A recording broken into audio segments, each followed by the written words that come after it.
Welcome to the Adoption and Foster Care Journey, a podcast to encourage, educate, and equip you to care for children and youth through adoption, foster, and kinship care.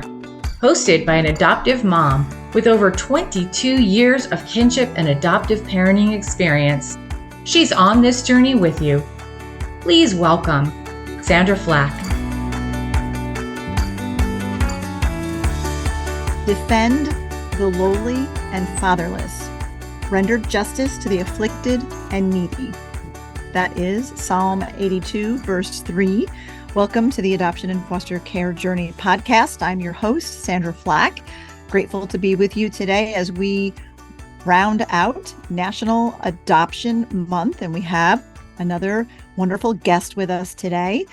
Before we get to her, I would like you to check out this wonderful resource for adoptive and foster parents. Natalie Vecchione of the FASD Hope podcast and Sandra Flach of the Adoption and Foster Care Journey podcast would like to invite you to join their Hope for the FASD Journey, a virtual support community for parents and caregivers raising individuals with an FASD, diagnosed or not. This faith-based community includes an online bi-monthly support group, a monthly VIP conversation, and a private Facebook group which includes a video devotional from Natalie and Sandra every Saturday.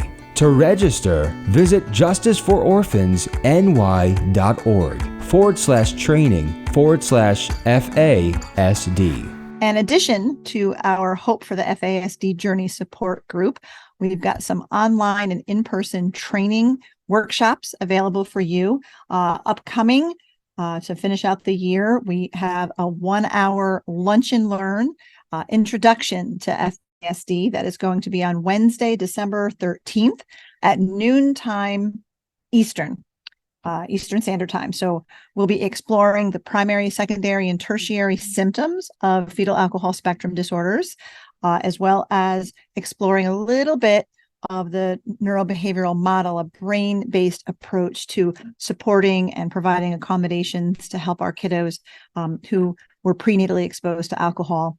This is a great workshop for foster and adoptive parents, but also for anyone working with your children, from youth group leader at church or Sunday school teacher, school teachers, grandparents, babysitters, next door neighbors, anyone who is spending any kind of time with your kiddos at all. It just really helps them to understand a brain that works differently.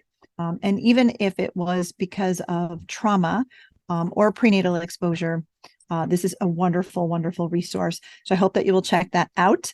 You can sign up for the Lunch and Learn or any of our workshops. Look for what's coming up soon on our website. Of course, we'll put a link in the show notes so that you can easily find that, but it is at justicefororphansny.org, and you'll see a tab at the top of the homepage that says FASD.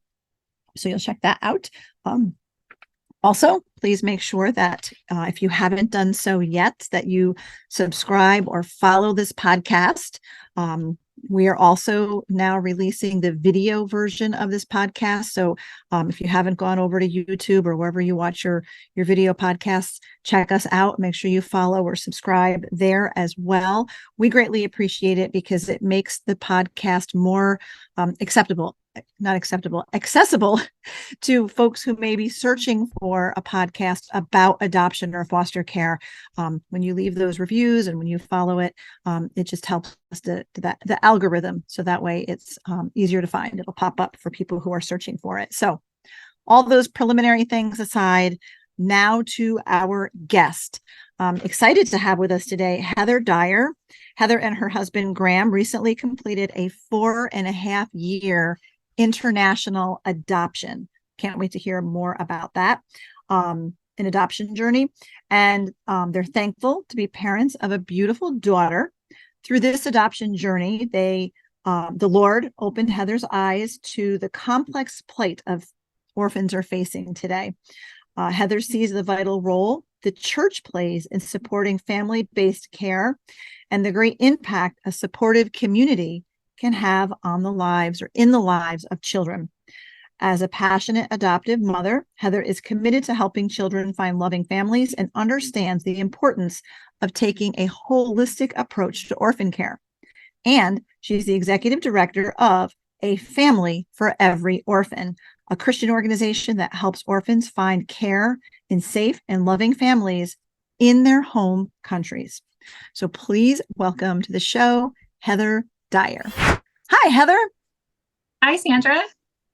I am thrilled to have you on the show. We've been talking up a storm before we even hit record. So we decided we'd let our listeners now in on the conversation. I'm excited to hear about your family's adoption story because I just found out we've both adopted from Ukraine. But before we get to that part of it, what inspired you? What led you to want to adopt, to pursue caring for orphans? Sure. Really since a young age, I always just felt it was a calling. And my husband and I were kind of working our 20s and into our mid 30s away and just kind of looked up and said, oh my goodness, we want to have, a family. And I knew right away that I wanted to first pursue adoption. And, David Platt's famous quote about once you look into the eyes of a child in need, nothing is ever the same. And I had, as a child, done ministry alongside my church, who has missions folks planted in other nations, and had been exposed to children in need of families and impoverished families that need support to keep their families. And, again, just meeting those children and just seeing the need, really, it's what drove my passion and my desire to just know for certain that adoption was going to be a part of my plan and feeling called to it. I love your heart, Heather, because I know for us, we didn't have adoption on our radar at all. We started with a kinship placement with a little girl in our family that needed a home. So we obviously opened of course we'll do it, orphans and widows, we'll do that. But it was actually our church was very involved in missions. The senior pastor, his daughter was a missionary with YWAM in Kyiv, Ukraine. So our church was taking trips over there once a year, and a lot of times doing work in orphanages. And I went on one of those trips, and I was never the same again after seeing that, children in an orphanage without families. And my heart was wrecked, and I knew we were being called to adopt. And I knew there was no other country that ever even crossed my mind. I knew it had to be Ukraine. Most people after that, if they came to me and said, I think I want to adopt from Ukraine, I'd be like, I don't know if I would recommend it because it's so hard. But what led you and Graham to choose Ukraine? Yeah. So, we didn't have a preference between domestic foster care or international adoption. It was really just a deep prayer of my heart to say, Lord, show us how you want us to build our family and do this. And I kid you not, 2 days after I prayed this very deep prayer, one that we had been praying for years, but for whatever reason, it felt like the most earnest I had ever prayed it. And my mom called me and said, hey, I know that you and Graham have been, wanting to adopt or start that journey. And I think when you come home for Thanksgiving, you should talk to my friend who adopted from Ukraine, just learn her story. And I said, yeah, I would love to. And so we did. And of course, she shared about the deep need of children in Ukraine, which we know exists all over the world. And that's how we essentially got led to Ukraine. And that was in June of 2016, and kind of just started our journey to really dive in and figure out how all this works. And so sorry, the long and the short is that's how we ended on Ukraine. I love it. Love it. Very similar, almost it just sort of falls in your lap in a way. The Lord definitely leads. And we follow, we put our yes on the table, right? So tell us about that journey to bring your daughter home. What was that process like? Yeah, so it's a very unique journey, a very long journey. To your point, not one I recommend because it is so hard and it is so long. But we participated in a hosting program, and hosting programs are not adoption programs. They are programs to help children have a safe place to be in the summer when orphanages are consolidated, not many caregivers are there as there are during the school year. And so we just said yes to start by just providing respite. And it was that first, my daughter now, it was her that was connected with us for that first hosting season. And again, since it's not adoption. So, she, it was a very long journey because her parental rights were intact. And so we just said, Lord, we don't know where you're leading with this, but how can we ever say no to continuing to host a child in need? So she visited us for 4 summers and 4 winters. And through that journey, unfortunately, because again, we have always held our hands open with Lord, whatever the plan is for this child that you have, we want to support that. And unfortunately, parental rights ended up being severed. Her family was not able to take her back, and she became available for adoption. And so, as I said, our story is very unique in the sense that we had several, years of knowing her, praying alongside her, the prayer of Lord, help us to want what you want. And, when we finally got to the place where she was available for international adoption, it was March 17th of 2020 when we were supposed to travel to go start adoption process. And that, of course, in the 16th was when the whole world shut down because of it and flights.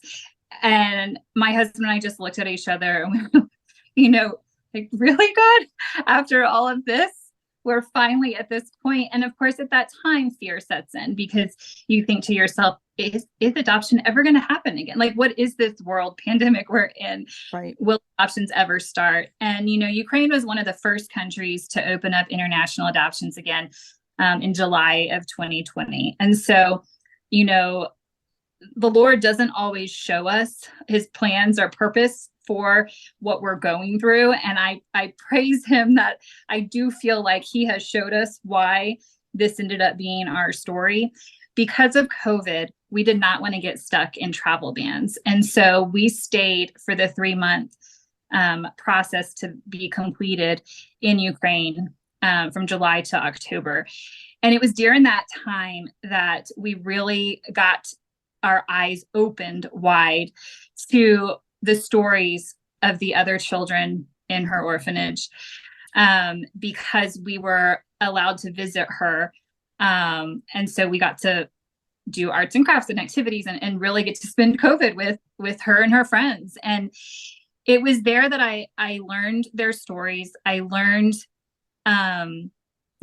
each child's story is so different.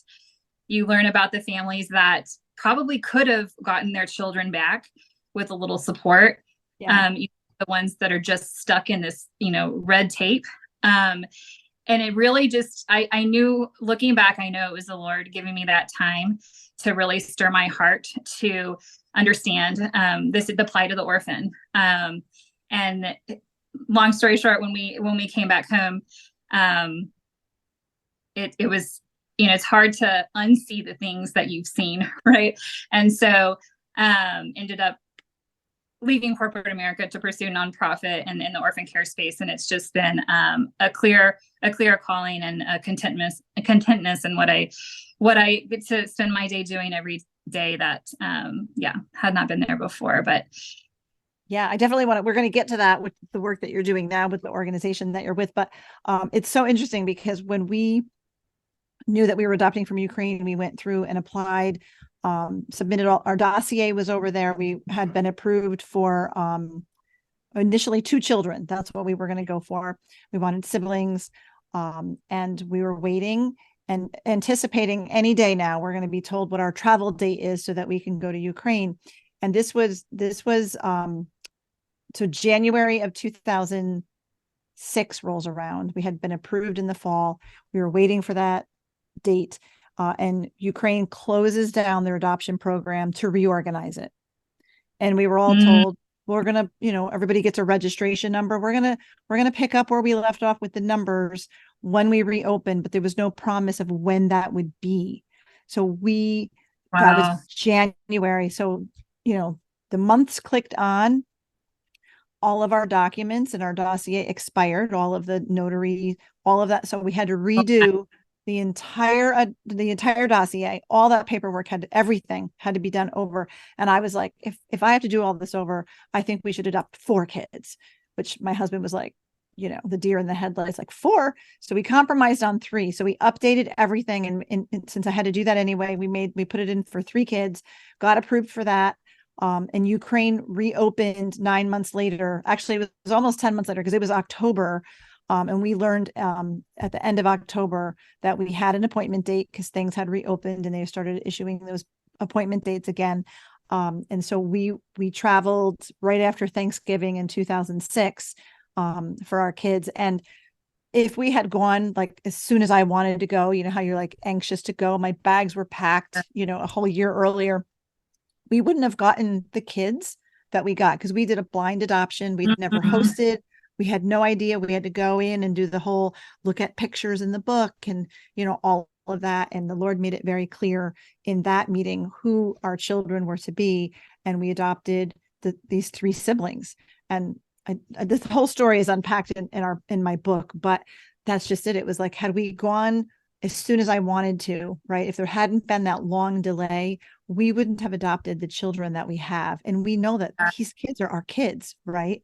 So God always has a plan, but the waiting is like, what? Why are we going through this? But there is a reason behind the wait. So, but Heather, let's get to, you brought your daughter home. How old was she when she came home? 12 when she finally came home. And then interestingly, I'll put this little tidbit in there. Our older 2 out of the 3 that we brought home first had been hosted by another American family in another state 2 summers in a row. Oh, wow. And that family did want to adopt them. And the oldest boy, who was 9 at the time, he did not want to be adopted by them. And so we're driving out to their orphanage and through interpreter, we're finding out that, oh yes, these kids were hosted and they didn't want to live with that American family. And I'm thinking, well, if they didn't say yes to that family who had them 2 summers in a row, why would they say yes to us on the first meeting? Because essentially that's what was going to have to happen for the paperwork to move forward. And but they did. And there's a whole story behind that. I'll save that for another time. Some of our listeners know, but I'll send you my book and you'll get to read it. But it was such an incredible story, but it's so funny because they had been hosted. So they were a little bit familiar. They had some English words, not a whole lot, but it's definitely a crazy journey. But for that first adoption, I was there for 6 weeks. And in the orphanage and getting to know the other kids and all of that. So your eyes are opened, and you just can't not do something about it after that. Even though we adopt and we feel like, okay, we did our part, there's so much more that I believe the Lord calls us to. So I wanted to ask you about the adjustment. So 12 years old, what was that adjustment like? Even though you've hosted her, a number of times, when she was finally with you longer than what the hosting time was, how did that go? How's the adjustment been? Yeah, I mean, I would say, absolutely. It has its challenges. As we know, children who had spent so much time in an institutional setting. And I don't know why, but that 4 months of COVID changed her. I saw it change a lot of kids because they lost all hope in those 4 months, not knowing what was going to happen, what the future looked like and their prospects for family, if ever. Right. And so I think after experiencing so much trauma, so much fear, coming to a place where she had been before, and there was some initial, what we call, felt safety. She knew she was safe with us. There was still a lot of just learning how to live in a family day in, day out. Kids come for hosting. It's not real life. It's summer. It's Christmas break. Now we're having to do school online, Oh yeah. In the cold Chicago fall. And it was hard. It was really, really hard. And I never thought I could do homeschooling, but essentially that's what I was doing because of COVID. And again, I see the Lord's wisdom in it because it gave us so much time to be so close, throughout the day, and really helping me understand where she was, and not just from an educational standpoint, but just in a being able to listen to a teacher and respect and, all the things. But yeah, I mean, absolutely. During my time of her being in Ukraine, and I had quit my job for the adoption, which now had been on pause for 4 months. It was during that time that I became a TBRI practitioner and really decided, you know what, I really need to equip myself. Because even though I know her, there's still so much I'm going to be, unpacking. And it was there that I learned when she was home, what I would have normally seen as willful disobedience. Mm-hmm. I was able to, and it's still work, right? We know what we need to do, but it's always every day having to apply it. But the whole eyes of empathy and being able to understand that. And when she was in that orphanage, she was in survival mode. She was trying to get what she could. So just, again, with most of these children, there's a lot of manipulation, but they don't see it as manipulation. They don't see it as it's survival. Aiming. It is survival. And then just little things in terms of like, they didn't have Kleenex in her orphanage. They don't have, there's a lot of things that just like learning hygiene and learning like just all the things you learn as a kid from your mom growing up, that she didn't, they weren't habits. So yeah, lots of adjustment. And of course the language barrier. It's hard to understand initially, even though she had a good amount of English, it wasn't enough to really understand a lot of things. And so having to unpack what are her needs and what can I figure out with the limited language that I'm being given. Right. And so we're in a place now, I feel like in year 3, so much more settled, but still learning, still adjusting. But I will say the first 2 years were really constantly, I felt like just on the tip of our, edge of our seats, just trying to navigate it all and making sure that we're not missing anything, and serving her well. But yeah, I know we shared a little bit before this podcast how even just 10 years ago, there was not a lot of information out there on how to parent well children from hard places, or even just understand them, to know how to approach a situation. And I'm so thankful for even the work you do and the work that's out there now for us parents who are helping these kiddos. Yeah, there's so much more now between all of the connected parenting stuff and TBRI. And then we were talking about all the things out there now on fetal alcohol spectrum disorders and the training that we're offering. So vital, such vital resources for every foster and adoptive parent. And I think that one good thing also that came out of COVID was now the ability to have all this training online. So you don't even have to leave your house, right? You don't have to get the sitter. You can do these things and have that training and support groups and all kinds of things like support that we couldn't get before, that they either didn't exist or we couldn't get to them. So I think that there's been definitely an improvement there with families being able to access some of this great stuff. So I want to, Heather, ask you about A Family for Every Orphan. What led you to become the executive director there? Yeah. So along my journey in Ukraine, I had gotten connected to national organizations in Ukraine that were a partner of A Family for Every Orphan. And so while I was in country, one of those partners said, hey, would love for you to come have dinner with us. And at the time, the executive director of A Family for Every Orphan, who was living in Kiev. And so I got to meet her and just fell in love with what I was hearing about the organization, because at that particular point in my journey, I had become very passionate about just work being done to reform child welfare policies, as I had seen how it keeps these children under the red tape.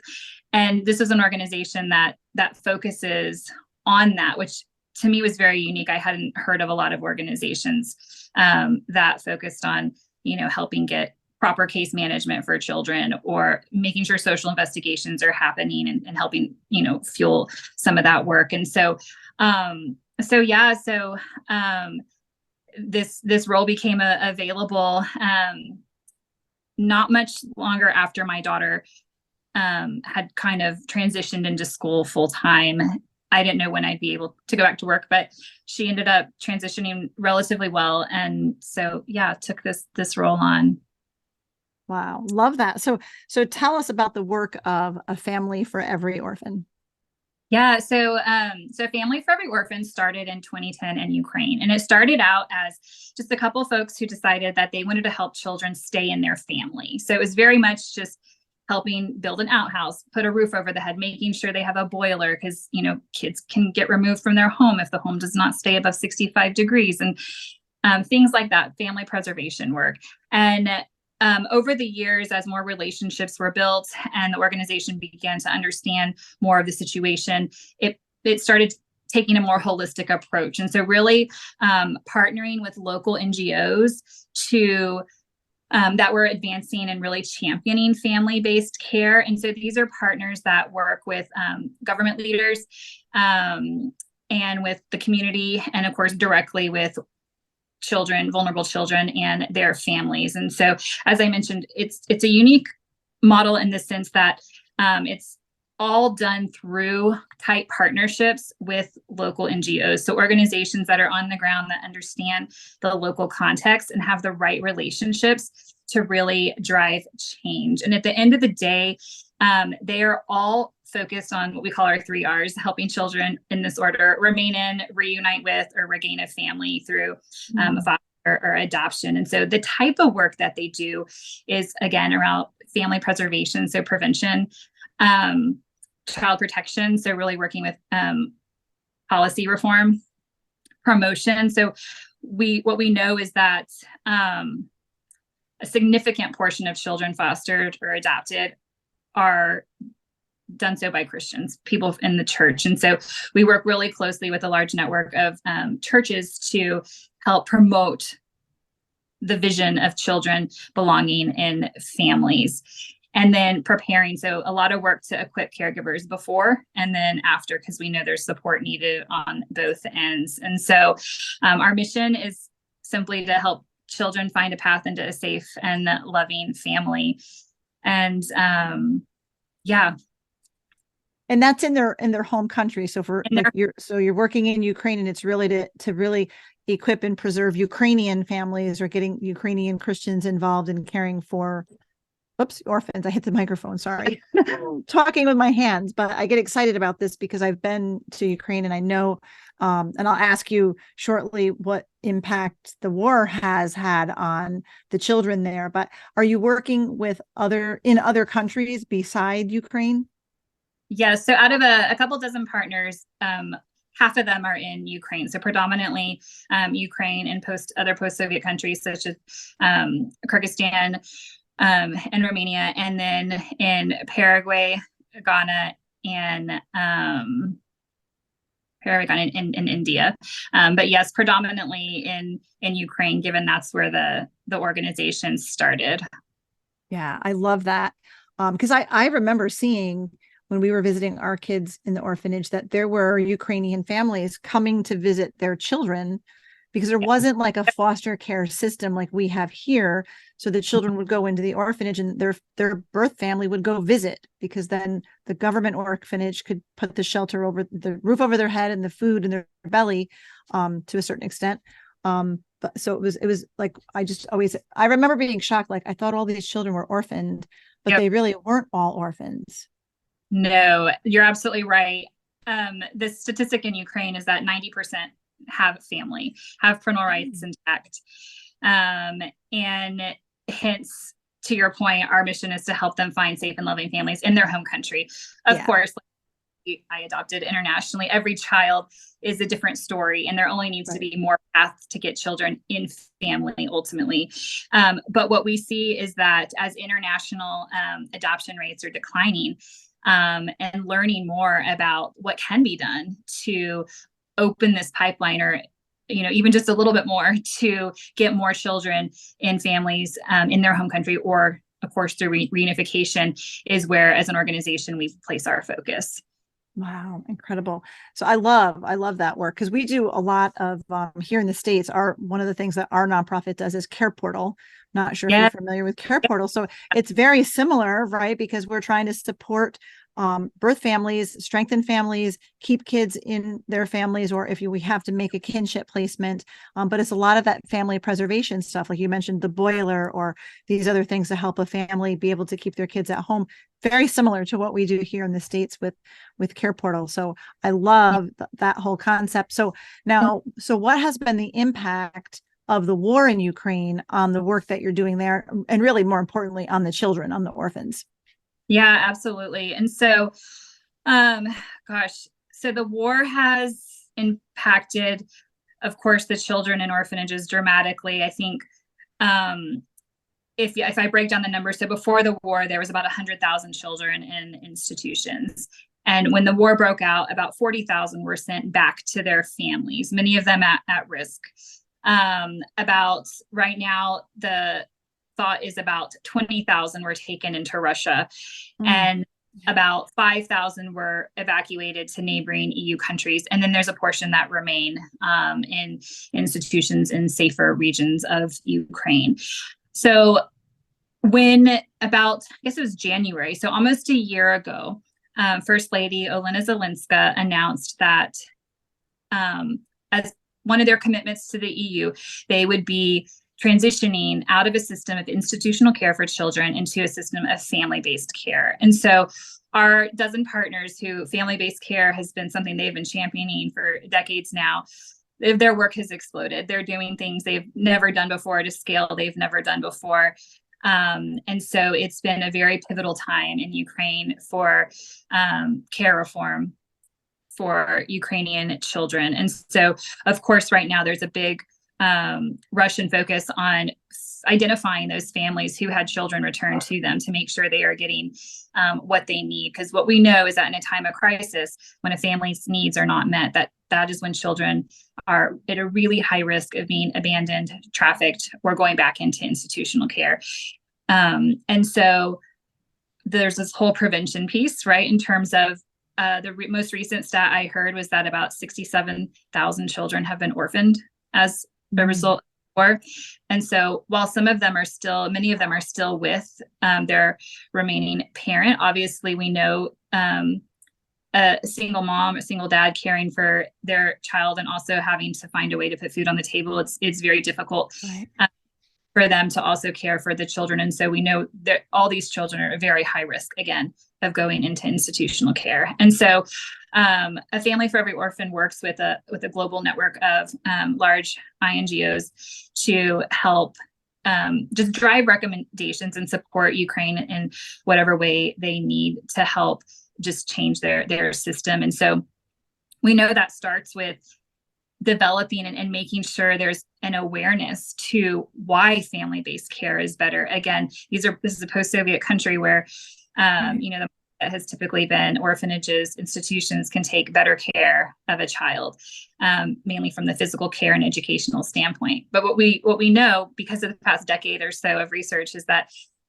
children belong in families, and that's where they're able to develop and thrive with that connection, and that whole trajectory of a child's life improves when they are in family. And so getting that message out is something that our partners are really focused on right now, because you have to build up this pipeline, if you will, of foster parents to step up and adoptive parents to step up for all these children in need. And so there's definitely no shortage of work to do really in any country when you talk about orphan care. Right now, I feel like there's this just time pressure on Ukraine, given the just system change they're in, and then knowing that every day, tragically, there are more children being orphaned by war. And so I always, I feel like when I talk about this, it gets really heavy, and I have to thank the Lord that, we get to be part of the hope, right? Our partners are there and they are working every day to again, provide the family at risk with the resources they need and help shape welfare policy and processes to help figure out what is the new way, what is the better way to make family care a priority and the first solution for children in need. I love that, because I agree. And as the word says, children belong in families, right? That's how God created that family unit, and that's where kids belong, not in orphanages or institutions. And I still hear it from Christians. Somebody was from another church was telling me something today, and they're like, "Oh yeah, we want to start an orphanage in Africa." And I'm like, there's a better way. There's a better way for the church to be involved. And, I guess to a certain extent, there maybe always is a tiny need, to certain parts of the world for there to be a safe place for kids to land. But we know kids belong in families, and the church can wrap around and support families so that kids can stay in their family. So it's such important work. Yeah, one really encouraging piece of information that was shared with us this past year is that one of our partners in Romania, who has been on a similar journey as far as deinstitutionalization, they're a little further along in their journey, but similar in the sense that they've been tackling these mindsets of seeing children, that belief that they belong in family grow. But because of their work with so many summits, conferences, promotional campaigns, they saw that domestic adoptions increased 30% as a result of this work. And it's huge because, again, when you think about, a lot of people don't understand the need for mindset shift, right? But when you think about that work is really changing the culture, right, of adoption. And so, again, when we think of the barriers that keep children from being adopted, it can be something as simple as just someone understanding, again, the way a child thrives in a family and that need, or just sharing with them what another family has done to adopt and bring a child into their home. I feel like what I love about podcasts like yours is you're bringing people together with shared experiences, and that support is just so critical. Yeah, and I love that. So when you said domestic adoption with that story about Romania, it's Romanian families adopting Romanian children, right? And it's driven when they did kind of surveys to understand, well, what drove you to do this? It was these summits. It was this building a community around foster and adoptive families that spur others on. And without that support, it's challenging. Being able to see that grow has been really inspiring.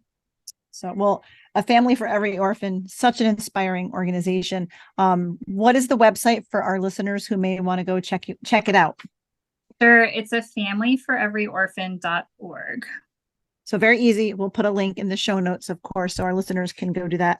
And I hope that they will check it out, because it's such an amazing, wonderful ministry and work that you're doing. And I'm personally grateful that you are on the ground there in Ukraine, serving families there and children, because that is a place that's near and dear to my heart too. So Heather, you chose the verse I opened with. I'll read it again.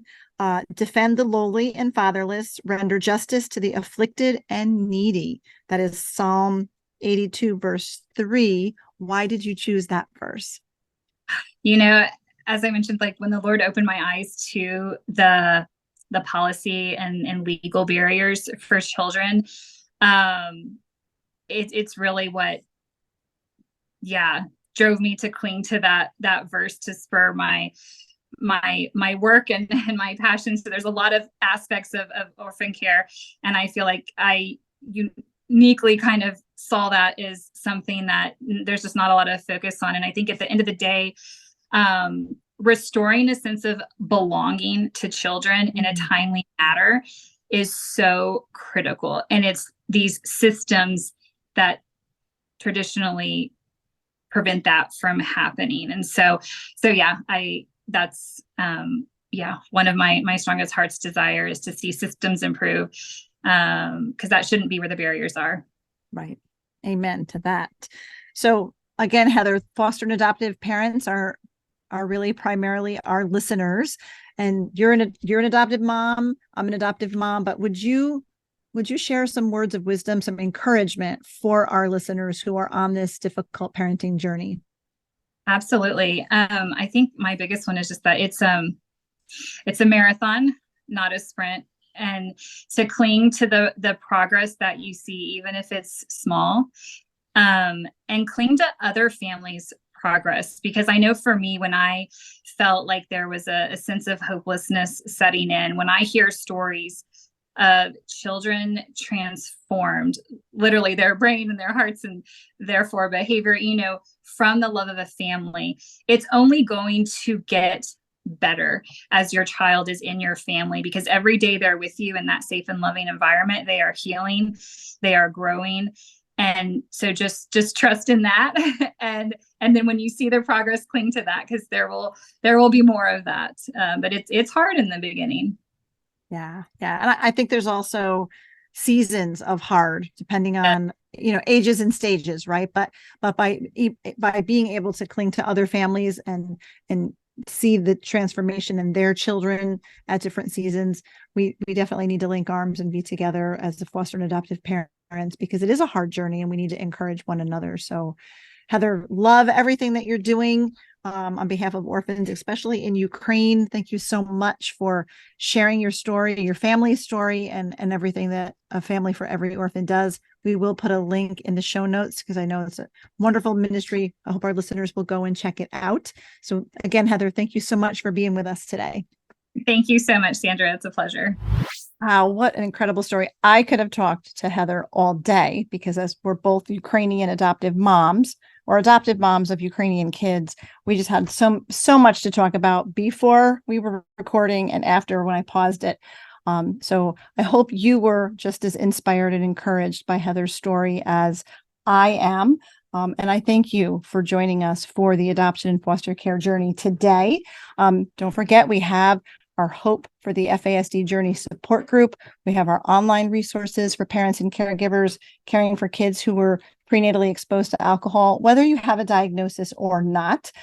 Be sure to check out the show notes so you can check out Heather's organization, a family for every child, a family for every orphan. And if you enjoy the show, again, please reach out, follow, subscribe, leave a review. You can find us on social media as well. Justice for Orphans has a very active social media, Instagram, Facebook, and LinkedIn. And you can find me, Sandra Flach, on both of those or all of those platforms as well. And again, I'm grateful to have you along for the journey. Thank you for listening to this episode of the Adoption and Foster Care Journey podcast, brought to you by Justice for Orphans. We hope you were encouraged today. Please be sure to subscribe to this podcast and leave a review, and share it with your fellow foster and adoptive parent friends so they can be encouraged too. Be sure to find and follow us on Facebook and Instagram at Justice for Orphans, and check out our website for vital resources at justicefororphansny.org.